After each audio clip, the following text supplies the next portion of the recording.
চলে এসেছি বন্ধুরা, প্রত্যেক দিনের মতো আজকেও আমি রান্না করতে বসে গেছি। এবার কি কি রান্না করছি একটু তোমাদের সঙ্গে শেয়ার করছি। এখানে দেখুন 5 রকমের সবজি দিয়ে একটা চচ্চড়ি হবে। শীতের সময় এই চচ্চড়িটা খেতে কিন্তু খুব দারুণ লাগে। আর এখানে আছে মাছ, এই মাছের মাথা আর তেল দিয়ে 5 মিশালে একটা চচ্চড়ি করব।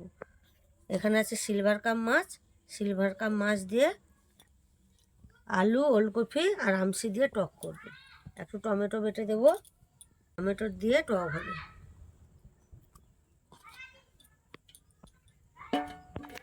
এই হচ্ছে আজকে আমাদের দুপুরের রান্না।